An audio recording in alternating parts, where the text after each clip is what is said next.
3:30 CBS. Your Oregon Ducks on the road in Iowa City against the Hawkeyes. Yeah. I think they're ranked in the coaches, but not AP, Iowa. But whatever.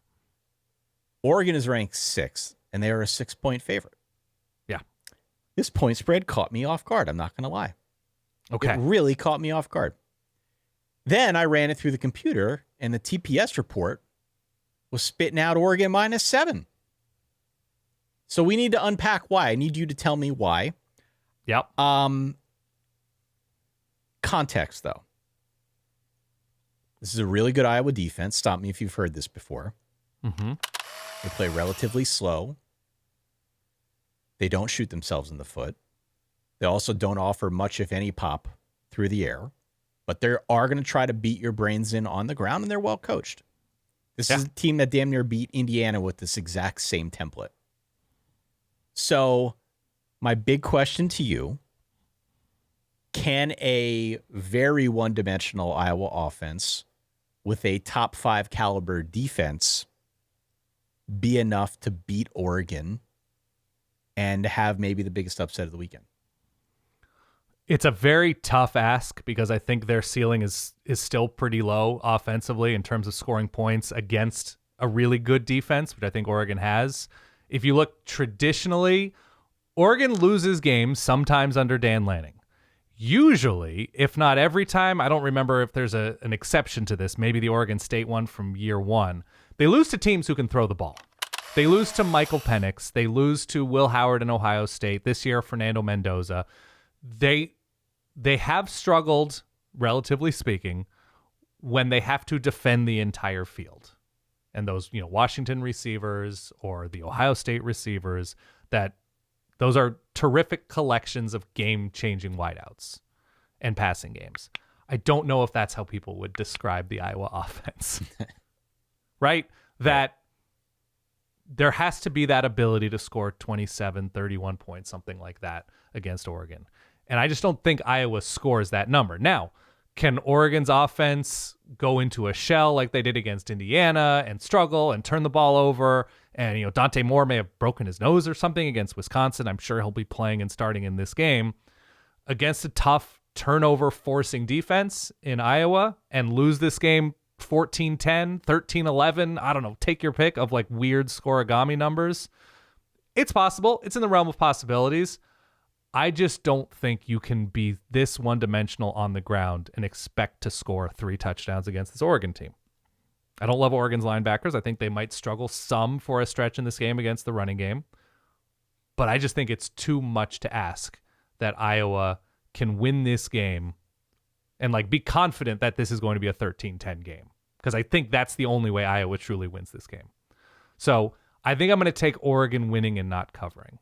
Because, again, this is an Iowa defense at home as a dog in a tough place to play, which, as a Penn State alum, you fully know that going to Iowa City and winning a game. We don't talk about that here.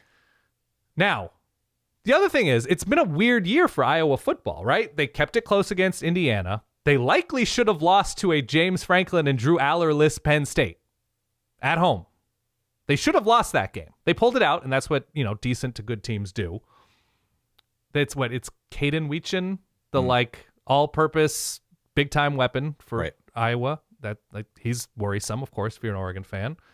I think if Oregon commits fewer than 2 turnovers, it's going to be very difficult to beat them, even at home. So I have the final score, something very similar to what the Indiana game was, 20-14, 18-13, 18, 14, something like that. If Oregon's able to score, I guess their cover number would be 27. Right. 24 to 20. If they can score 24 to 27 points, I think they cover this line. So I think it's just an ugly factor is what's at play here. So I'm going to take the points. My final is 20-14. Okay. Do you have a number? I do. Before I give it to you, though, I want to offer some other thoughts. Please. I want you to know that I love you like a brother. Okay. I appreciate that. This is a content business, though. We're in the content game here. Yeah. Ooh, Yeah. And I see this as a prime content opportunity for this business, of which we are equal partners.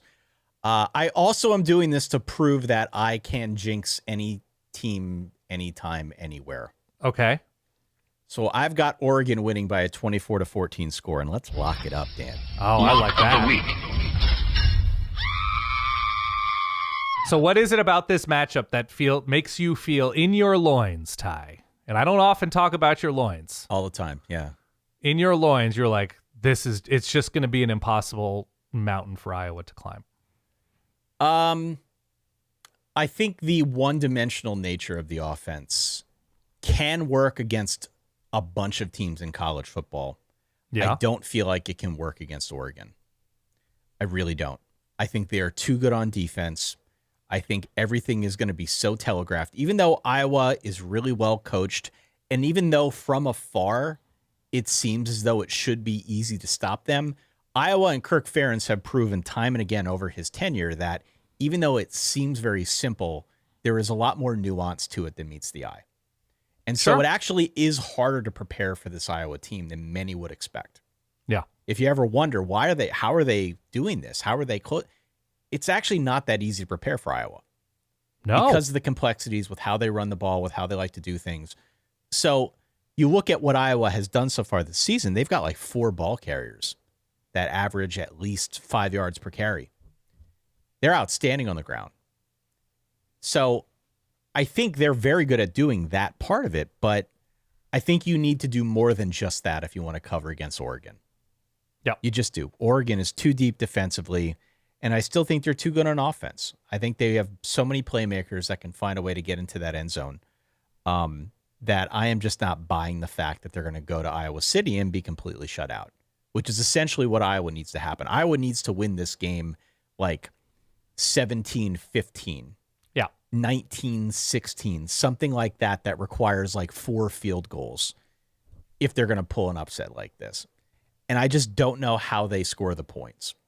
And I don't think that defensively they're going to be good enough to contain Oregon for 60 minutes. Now, famous last words. We've heard that struggled before. with Katron Allen, by the way, when the passing game was not going to be anything of note with Ethan Grunkemeyer in Penn State a couple weeks ago.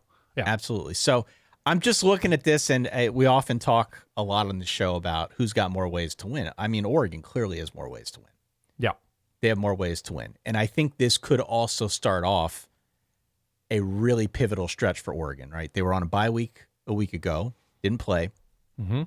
But now entering this final home stretch here, they've got not only a lot to play for, I think in terms of probabilities, it's a playoff spot. It's not a Big Ten title appearance. Right. But it is not an easy road.